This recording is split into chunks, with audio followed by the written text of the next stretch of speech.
ओम वैष्णवे नमः।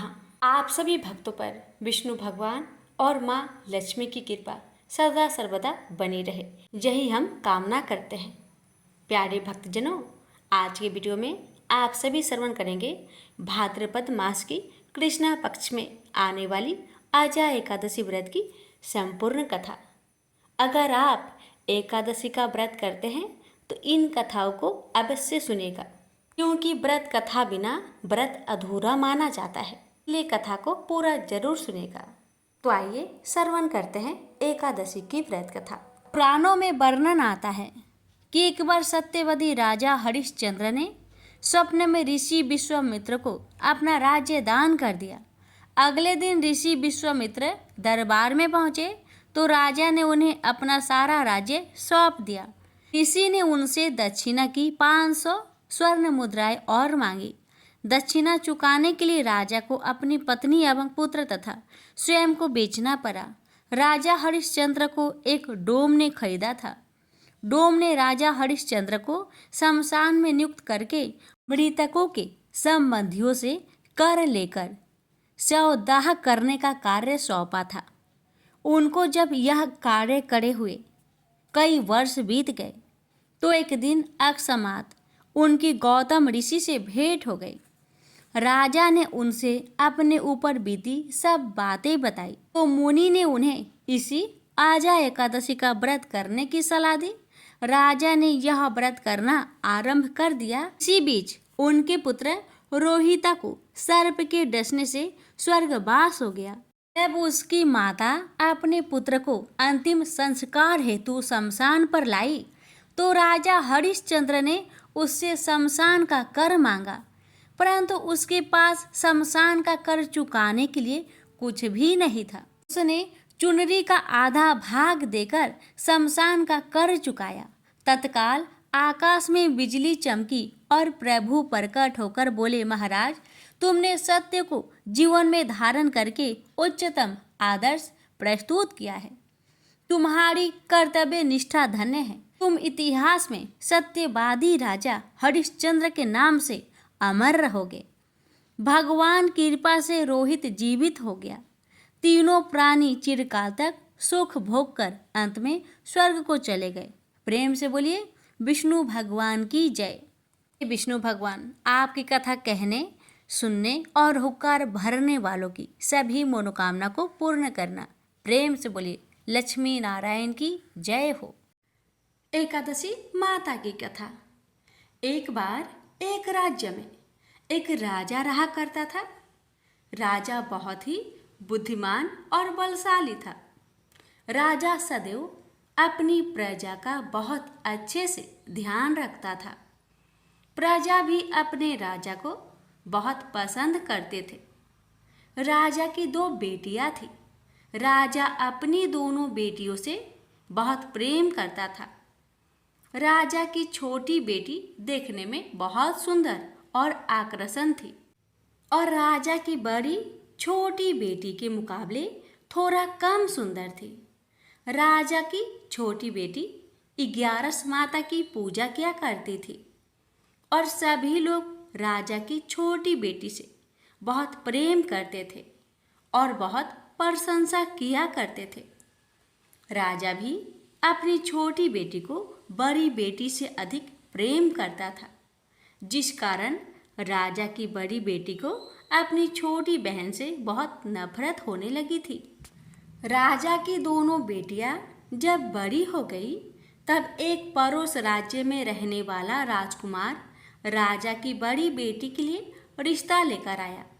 लेकिन जैसे ही उस राजकुमार की नज़र राजा की छोटी बेटी पर पड़ी तो वह राजकुमार राजा की छोटी बेटी पर आकर्षक हो गया और उससे पहली नज़र में ही प्रेम कर बैठा। उस राजकुमार ने राजा की बड़ी बेटी के साथ विवाह करने से मना कर दिया और उसने राजा से कहा कि मैं आपकी छोटी बेटी से विवाह करना चाहता हूँ। जिसके बाद राजा की बड़ी बेटी यह देखकर अपनी छोटी बहन से बहुत क्रोधित हो गई और राजा की बड़ी बेटी ने अपनी छोटी बहन को अपना सबसे बड़ा दुश्मन मान लिया। राजा की बड़ी बेटी ने अपनी छोटी बहन से बदला लेने का निर्णय लिया, जिसके लिए उसने अपनी छोटी बहन को जान से मारने का प्लान बनाया। राजा की बड़ी बेटी ने अपनी छोटी बहन को मारने के लिए सबसे पहले एक लड्डू में जहर मिलाकर अपनी छोटी बहन को दे दिया और उसको लड्डू खाने के लिए कहा। लेकिन लड्डू खाने के बाद भी छोटी बहन को कुछ नहीं हुआ। बड़ी बहन यह देखकर बहुत आश्चर्यचकित हो गई। लेकिन बड़ी बहन ने हार नहीं मानी और उसने जब रात में छोटी बहन अपने कमरे में सो रही थी तब एक मटके में सांप रखकर उस कमरे में छोड़ दिया।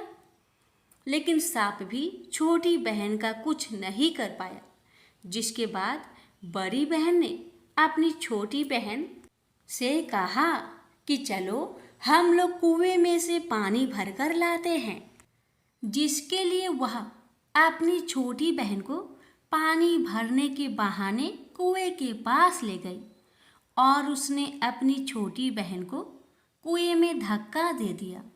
लेकिन छोटी बहन को तब भी कुछ नहीं हुआ, क्योंकि हर बार 11 माता उसकी रक्षा कर रही थी और उधर बड़ी बहन अपने सारे प्रयासों के बाद असफल हो रही थी, जिससे वह बहुत क्रोधित होती जा रही थी। फिर उसने अपनी छोटी बहन के पास जाकर उससे खुद ही पूछा कि मेरी छोटी बहन, तुमको पता है भगवान ने सबकी मृत्यु एक निश्चित समय पर लिखी हुई है और कैसे तुम्हारी मृत्यु होगी, क्या यह तुम जानती हो? तब छोटी बहन ने अपनी बड़ी बहन को बताया कि हाँ, मैं तो जानती हूँ मेरी मृत्यु कैसे होगी। छोटी बहन से यह सुनकर बड़ी बहन मन ही मन बहुत प्रसन्न होने लगी और उसने अपनी छोटी बहन से कहा कि तो मुझे अपनी मृत्यु का राज बताओ। छोटी बहन ने अपनी बड़ी बहन से कहा कि मेरी मृत्यु तो एक तोते में है, जो तोते के गले में एक हार है, उससे मेरी मृत्यु होगी। जब कोई भी व्यक्ति तोते को मारकर वह हार अपने गले में पहनेगा तो मैं मूर्छित हो जाऊंगी, और जैसे ही उस हार को अपने गले से उतारेगा तो मैं वापस से जीवित हो जाऊंगी। अपनी छोटी बहन की मृत्यु का राज जानकर बड़ी बहन बहुत ही खुश हो गई और उसने अपनी छोटी बहन को मारने के लिए उसके पालतू तोते को ढूंढना शुरू कर दिया और छोटी बहन को इस बात का आभास हो गया था कि कोई उसकी जान लेना चाहता है, जिसके लिए वह अपने पिताजी के पास गई और उसने अपने पिताजी से कहा कि पिताजी, मेरी मृत्यु के बाद आप मुझे जलाइएगा मत, बल्कि आप मुझे अपनी पुरानी वाली हवेली में एक पलंग में लिटाकर छोड़ दीजिएगा। अपनी छोटी लड़की की यह बात सुनकर राजा बहुत आश्चर्यचकित हो गए। राजा ने अपनी छोटी बेटी से पूछा, बेटी, तुम ये क्या कह रही हो? तब राजा की छोटी बेटी ने बताया, पिताजी, समय किसी के लिए नहीं रुका है, कब क्या हो जाए किसी को कुछ पता नहीं है। और फिर राजा ने अपनी छोटी बेटी से कहा कि तुम ऐसी बातें क्यों कर रही हो? 3 दिन में तो तुम्हारा विवाह है। लेकिन छोटी बेटी ने अपने पिताजी को ऐसा करने पर मजबूर कर दिया और उनसे वचन ले लिया। राजा ने भी अपनी छोटी बेटी की बात स्वीकार कर ली और 2-3 दिनों के बाद जब शादी का समय आया तब राजकुमार बारात लेकर राजा के घर आया और राजकुमार और राजा की छोटी बेटी का विवाह शुरू हो गया। जैसे ही राजा की छोटी बेटी राजकुमार के साथ फेरे लेना शुरू करती है तो उसकी बड़ी बहन अपनी छोटी बहन के कमरे में जाकर उसके तोते को पकड़ लेती है और उसको जान से मार देती है। तोते के गले में जो हार था उसको अपने गले में धारण कर लेती है। जैसे ही बड़ी बहन उस हार को अपने गले में धारण करती है तो उधर छोटी बहन 3.5 फेरे ही ले पाती है और वहीं पर बेहोश होकर गिर जाती है। जिसके बाद राजा ने बड़े बड़े दर्द हकीमों को बुलाया और अपनी छोटी बेटी का इलाज करने के लिए कहा। राजा की बात सुनकर वैद्य ने छोटी बेटी को जब चेक किया तो राजा को बताया कि आपकी छोटी बेटी ना तो जीवित है और ना ही मरी हुई है। यह मैं ऐसा पहली बार देख रहा हूँ। राजा ने वैद्य और हकीम को यह बात बाहर बताने से मना कर दिया और उनको कहा कि अगर तुमने यह बात किसी को बाहर बताई तो हम तुम्हें फांसी दे देंगे। राजा ने अपनी छोटी बेटी को पुराने महल में ले जाकर एक पलंग में लिटा दिया और वहाँ पर कुछ सैनिक को तैनात कर दिया। वापस अपने महल पर आ गया।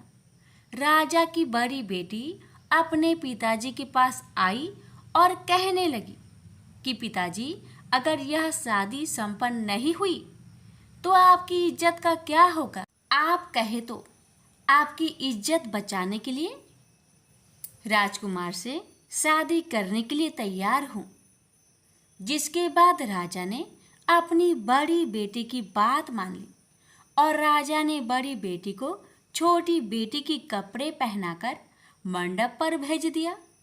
लेकिन राजकुमार यह जान गया कि यह राजा की छोटी बेटी नहीं बल्कि यह राजा की बड़ी बेटी है।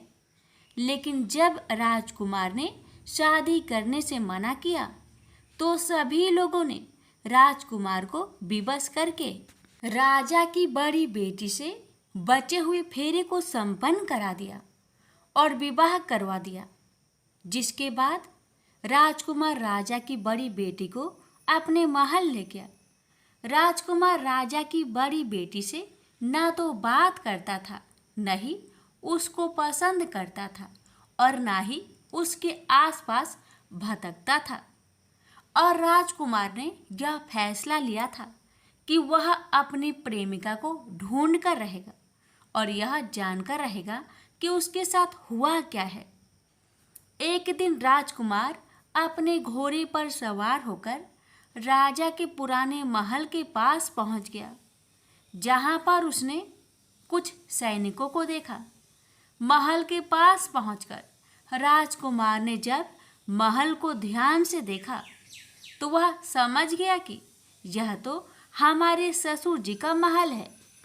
तब राजकुमार ने सैनिकों से पूछा, तुम लोग यहाँ क्या कर रहे हो और इस महल के अंदर उस पलंग में कौन लेटा है? जिसके बाद सैनिकों ने बताया कि जहाँ पर राजा की छोटी बेटी लेटी है। यह सुनकर राजकुमार बहुत प्रसन्न हो गया और वह तुरंत अपनी प्रेमिका के पास पहुंच गया और उसकी सेवा करने लगा। जैसे ही रात हुई तो राजा की छोटी बेटी उठकर खड़ी हो गई। राजकुमार यह देखकर बहुत खुश हो गया और उसने अपनी प्रेमिका से पूछा कि तुम यहाँ क्या कर रही हो? तुम मेरे साथ मेरे घर चलो। राजा की छोटी बेटी ने राजकुमार को सारी बातें बता दी कि मेरी जान एक तोते में बसी थी और मैंने यह बात सिर्फ अपनी बड़ी बहन को बताया था और मुझे पता है कि उसने ही मुझे मारने का प्रयास की है। उसके पास एक हार है जिसको वह सुबह पहन लेती है और रात को उतार देती है। जब तक वह हार को पहने रहती है तब तक मैं मूर्छित रहती हूँ और जैसे ही वह हार को उतार देती है तो मैं जीवित हो जाती हूँ। और जब तक मेरी बड़ी बहन के पास वह हार है तब तक मैं ऐसे ही जीवित और मूर्छित होती रहूंगी। अगर मेरी बड़ी बहन के पास जो हार है वह मेरे हाथ में लग जाए तो मैं हमेशा के लिए जीवित हो जाऊंगी। राजकुमार यह बात सुनकर राजा की छोटी बेटी के पास रहने का निर्णय ले लिया और अपने बचे हुए सारे फेरे उस पलंग में लेटी राजकुमार की छोटी बेटी के साथ ले लिया और अपना विवाह पूर्ण कर लिया और वहीं पर ही रहने लगा। देखते ही देखते कुछ समय में राजा की छोटी बेटी और राजकुमार की पत्नी पेट से हो गई। एक दिन राजकुमार को किसी काम से बाहर जाना पड़ा। तब छोटी बहन के पेट में बहुत तेज दर्द होने लगा, जिसके बाद उसने 11 माता का आह्वान किया। जिसके बाद वहाँ पर 11 माता प्रकट हुई और उन्होंने अपनी भक्तों के दर्द को दूर किया और एक पुत्र की प्राप्ति करवाई। और वहीं पर अचानक से राजकुमार भी आ गया। राजकुमार ने 11 माता को देखा तो वह आश्चर्यचकित हो गया और उसने तुरंत माता को प्रणाम किया। और 11 माता ने राजकुमार से कहा कि जब तुम्हारा बेटा 5 वर्ष का हो जाए तो तुम अपनी पत्नी का हार आकर इसके गले में डाल देना। और देखते ही देखते राजकुमार और राजा की छोटी बेटी का पुत्र 5 वर्ष का हो जाता है। तो राजकुमार अपने बेटे से कहता है कि बेटा, मैं कुछ काम से बाहर जा रहा हूँ, तुम अपनी माता का ध्यान रखना। और वहाँ से चला जाता है। राजा को बाहर निकलता देख बड़ी बहन के सैनिक देख लेते हैं और बड़ी बहन को जाकर सारी बातें बता देते हैं। जिसके बाद बड़ी बहन अपनी छोटी बहन के पुत्र को वहाँ से उठवा लेती है और उसको मरवा देती है। छोटी बेटी के पुत्र को 2 टुकड़े करवा देती है। पहला टुकड़ा चक्की के पास छुपा देती है और दूसरा टुकड़ा अपनी पलंग के नीचे रख देती है। अब 11 माता भिखारी का रूप लेकर आती हैं। एक भिखारी का रूप रखकर बड़ी बहन के पास चली जाती है। जिसके बाद वहाँ पर भिक्षा मांगने लगती है। बड़ी बहन अपने नौकरों से कहती है कि जाकर भिक्षा दे दो। लेकिन जैसे ही नौकर 11 माता को भिक्षा देने के लिए जाते हैं तो माता उन्हें मना कर देती है और कहती है कि मैं तुम्हारी महारानी से ही भिक्षा लूँगी। जिसके बाद बड़ी बहन स्वयं ही भिक्षा देने के लिए माता के पास आती है। तब माता एक बिल्ली का रूप लेकर उसके कमरे में चली जाती है और वहाँ पर छोटी बेटे के पुत्र को 2 टुकड़ों को आपस में जोड़ देती है और उसे जीवित कर देती है और उसे वहाँ से ले जाती है। राजकुमार अपने बेटे को लेकर अपनी पत्नी के पास जाता है और उससे कहता है कि तुम इसका ध्यान रखना। अगर तुम इस बच्चे को अच्छे से ध्यान रखोगी तो मैं तुमसे बात करूँगा। एक दिन राजकुमार अपने बच्चे से कहता है कि तुम मम्मी से उनके गले का हार मांग लो। जिसके बाद राजकुमार का लड़का अपनी मम्मी के पास जाता है और कहता है कि मम्मी, मुझे तुम्हारा हार चाहिए जो तुमने गले में पहन रखा है। यह सुनकर पहले तो बड़ी बहन बहुत क्रोधित होती है, पर उसको यह याद आता है कि राजकुमार ने कहा था कि अगर मैं इस बच्चे का ध्यान अच्छे से रखूंगी तो वह मुझसे बात करेंगे।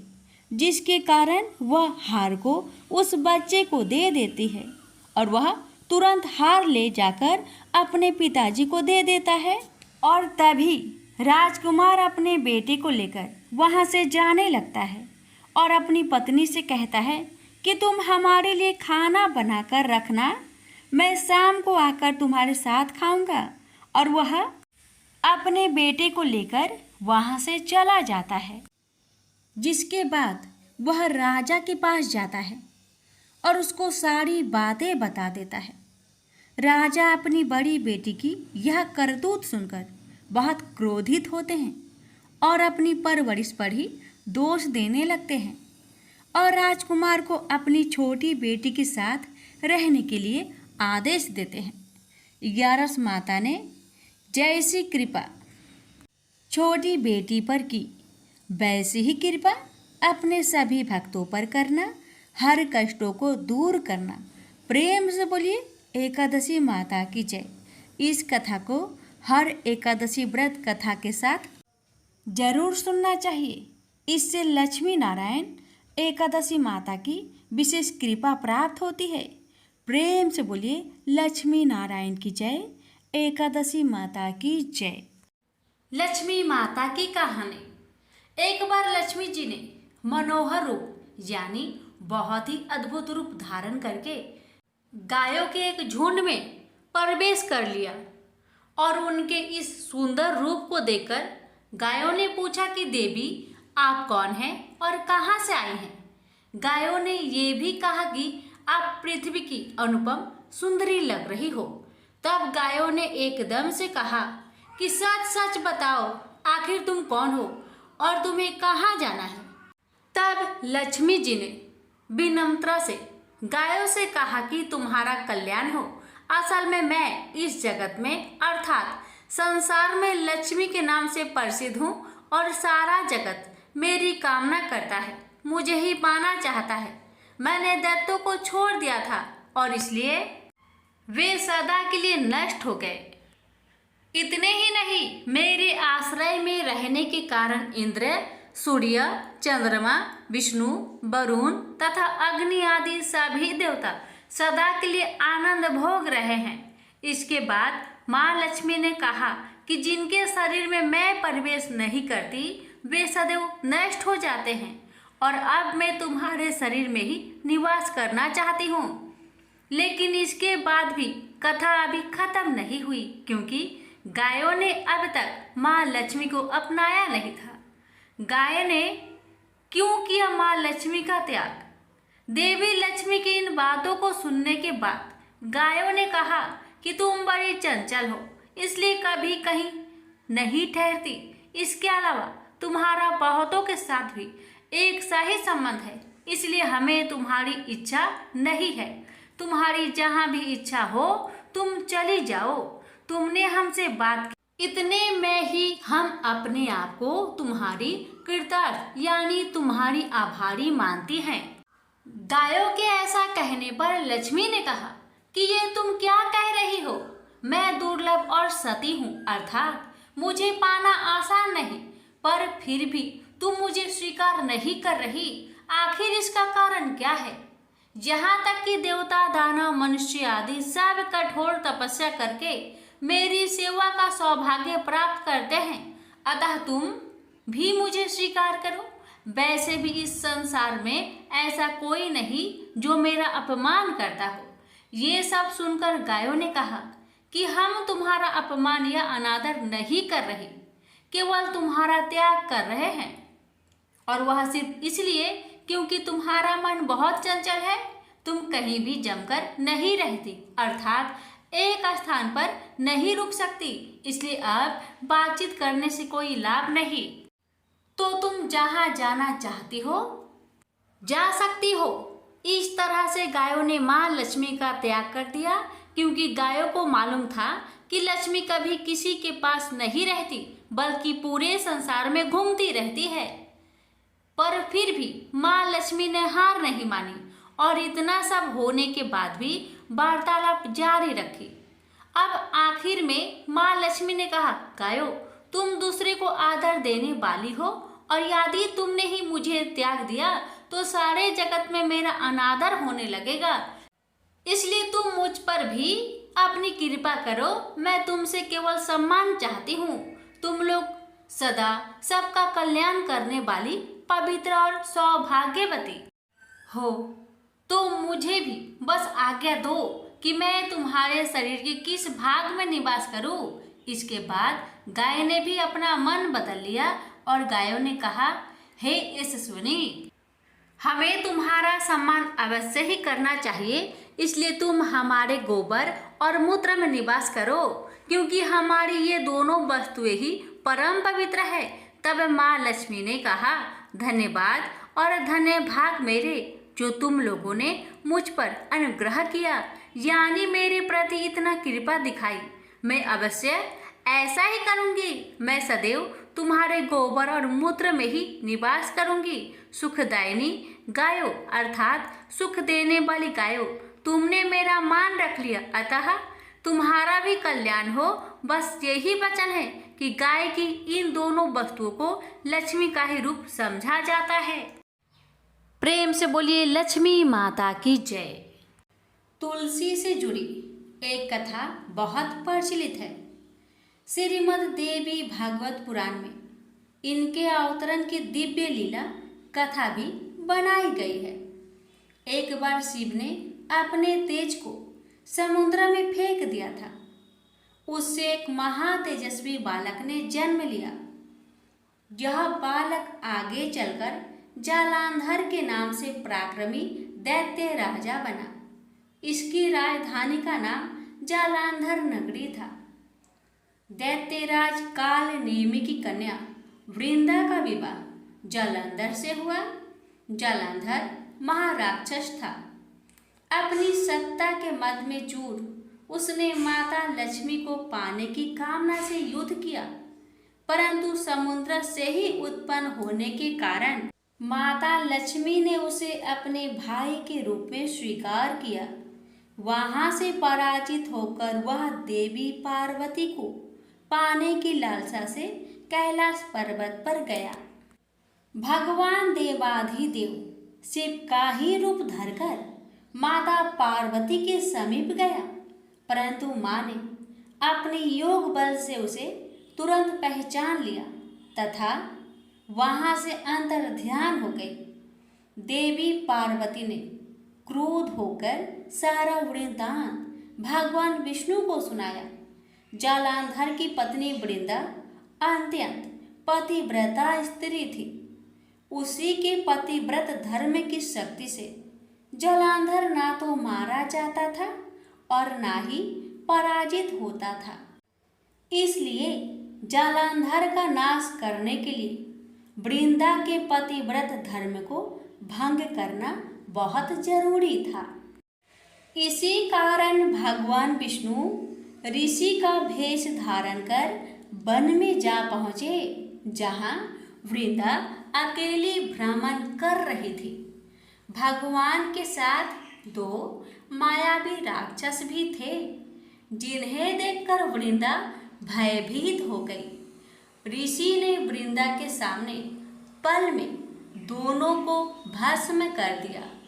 उनकी शक्ति देखकर वृंदा ने कैलाश पर्वत पर महादेव के साथ युद्ध कर रहे अपने पति जालंधर के बारे में पूछा। ऋषि ने अपनी माया जाल से दो बानर प्रकट किए। एक बानर के हाथ में जालंधर का सिर था तथा दूसरे के हाथ में धर। अपने पति की यह दशा देखकर वृंदा मूर्छित होकर गिर पड़ी। होश में आने पर उन्होंने ऋषि रूपी भगवान विष्णु से विनती की कि वह उसके पति को जीवित करे। भगवान ने अपनी माया से पुनः जालंधर का सिर धड़ से जोड़ दिया, परंतु स्वयं भी वह उसी शरीर में प्रवेश कर गए। वृंदा को इस छल का जरा आभास न हुआ। जालंधर बने भगवान के साथ वृंदा पतिव्रता का व्यवहार करने लगी, जिससे उसका अस्तित्व भंग हो गया। ऐसे होते ही वृंदा का पति जालंधर युद्ध में हार गया। इस सारी लीला का जब वृंदा को पता चला तो उसने क्रोध होकर भगवान विष्णु को शीला होने का श्राप दे दिया तथा स्वयं सती हो गई। जहाँ वृंदा भस्म हुई वहाँ तुलसी का पौधा उगा। भगवान विष्णु ने वृंदा से कहा, हे वृंदा, तुम अपने अस्तित्व के कारण मुझे लक्ष्मी से भी अधिक प्रिय हो गई हो। अब तुम तुलसी के रूप में सदा मेरे साथ रहोगी। जो मनुष्य भी मेरे शालिग्राम रूप के साथ तुलसी का विवाह करेगा उसे इस लोक और परलोक में विपुल यश प्राप्त होगा। जिस घर में तुलसी होती है वहाँ यम के दूत भी असमय नहीं जा सकते। गंगा व नर्मदा के जल में स्नान तथा तुलसी का पूजन बराबर माना जाता है। चाहे मनुष्य कितना भी पापी क्यों न हो, मृत्यु के समय जिसके प्राण मंजरी रहित तुलसी और गंगा जल मुख में रखकर निकल जाते हैं वह पापों से मुक्त होकर बैकुंठ धाम को प्राप्त होता है। जो मनुष्य तुलसी व आंवले की छाया में अपने पितरों का श्राद्ध करता है उसके पितर मोक्ष को प्राप्त हो जाते हैं। उसी दैत्य जालंधर की यह भूमि जालंधर नाम से विख्यात है। सती वृंदा का मंदिर मोहल्ला कोट किशनचंद में स्थित है। कहते हैं इस स्थान पर एक प्राचीन गुफा थी जो सीधी हरिद्वार तक जाती थी। प्रेम से बोलिए जय श्री हरि। तुलसी मैया की जय, लक्ष्मी नारायण की जय। प्यारे भक्तों, अब आप श्रवण करें सभी व्रतों में सुनी जाने वाली गणेश भगवान की कथा और लापसी तापसी की कथा। गणेश जी की कहानी। एक गांव में माँ बेटी रहती थी। एक दिन वह अपनी माँ से कहने लगी कि गांव के सब लोग गणेश मेला देखने जा रहे हैं, मैं भी मेला देखने जाऊंगी। माँ ने कहा कि वहाँ बहुत भीड़ होगी, कहीं गिर जाओगी तो चोट लगेगी। लड़की ने माँ की बात न सुनी और मेला देखने चल पड़ी। माँ ने जाने से पहले बेटी को 2 लड्डू दिए और 1 घंटी में पानी दिया। माँ ने कहा कि 1 लड्डू तो गणेश जी को खिला देना और थोड़ा पानी पिला देना, दूसरा लड्डू तुम खा लेना और बचा पानी भी पी लेना। लड़की मेले में चली गई। मेला खत्म होने पर सभी गांव वाले वापस आ गए, लेकिन लड़की नहीं आई। लड़की मेले में गणेश जी के पास बैठ गई और कहने लगी कि 1 लड्डू और पानी गणेश जी तुम्हारे लिए और 1 लड्डू और बाकी बचा पानी मेरे लिए। इस तरह कहते कहते सारी रात बीत गई। गणेश जी ये देखकर सोचने लगे कि अगर मैंने 1 लड्डू और पानी नहीं पिया तो यह अपने घर नहीं जाएगी। यह सोचकर गणेश जी एक लड़के के भेष में आए और उससे 1 लड्डू लेकर खा लिया और साथ ही थोड़ा पानी भी पी लिया। फिर वह कहने लगे कि मांगो, तुम क्या मांगती हो। लड़की मन में सोचने लगी कि क्या मांगू, अन्न मांगू या धन मांगू या अपने लिए अच्छा वर मांगू या खेत मांगू या महल मांगू। वह मन में सोच रही थी तो गणेश जी उसकी मन की बात को जान गए। वह लड़की से बोले कि तुम अपने घर जाओ और तुमने जो भी अपने मन में सोचा है वह सब तुम्हें मिलेगा। लड़की घर पहुंची तो माँ ने पूछा कि इतनी देर कैसे हो गई। बेटी ने कहा कि आपने जैसा कहा था मैंने वैसा ही किया है। और देखते ही देखते जो भी लड़की ने सोचा था वह सब कुछ हो गया। प्रेम से बोलिए गणेश भगवान की जय। लापसी तापसी की कथा। एक लापसी था, एक तपसी था। तपसी हमेशा भगवान की तपस्या में लीन रहता था। लापसी रोजाना 1.25 सेर की लापसी बनाकर भगवान का भोग लगाकर जीम लेता था। एक दिन दोनों लड़ने लगे। लापसी बोला, मैं रोज भगवान की तपस्या करता हूँ इसलिए मैं बड़ा हूँ। लापसी बोला कि मैं रोज भगवान को 1.25 सेर लापसी का भोग लगाता हूँ इसलिए मैं बड़ा हूँ। नारद जी वहाँ से गुजर रहे थे। दोनों को लड़ता देखकर उनसे पूछा कि क्यों तुम लड़ रहे हो। लापसी ने खुद को बड़ा होने का कारण बताया और तपसी ने अपना कारण बताया। नारद जी बोले, तुम्हारा फैसला मैं कर दूंगा। दूसरे दिन लापसी और तपसी नहाकर अपनी रोज की भक्ति करने आए तो नारद जी ने छुपकर 1.25 करोड़ की एक अंगूठी उन दोनों के आगे रख दी तपसी की नज़र जब अंगूठी पर पड़ी तो उसने चुपचाप अंगूठी उठाकर अपने नीचे दबा ली। लप्सी की नज़र अंगूठी पर पड़ी लेकिन उसने ध्यान नहीं दिया। भगवान को भोग लगाकर लापसी खाने लगा। नारद जी सामने आए तो दोनों ने पूछा कि कौन बड़ा, तो नारद जी ने तपसी को खड़ा होने को कहा। वो खड़ा हुआ तो उसके नीचे दबी अंगूठी दिखाई पड़ी। नारद जी ने तपसी से कहा, तपस्या करने के बाद भी तुम्हारी चोरी करने की आदत नहीं गई, इसलिए लप्सी बना है और तुम्हें तुम्हारी तपस्या का कोई भी फल नहीं मिलेगा। तपसी शर्मिंदा होकर माफी मांगने लगा। उसने नारद जी से पूछा, मुझे मेरी तपस्या का फल कैसे मिलेगा? नारद जी ने कहा, यदि कोई गाय और कुत्ते की रोटी नहीं बनाएगा तो फल तुझे मिलेगा।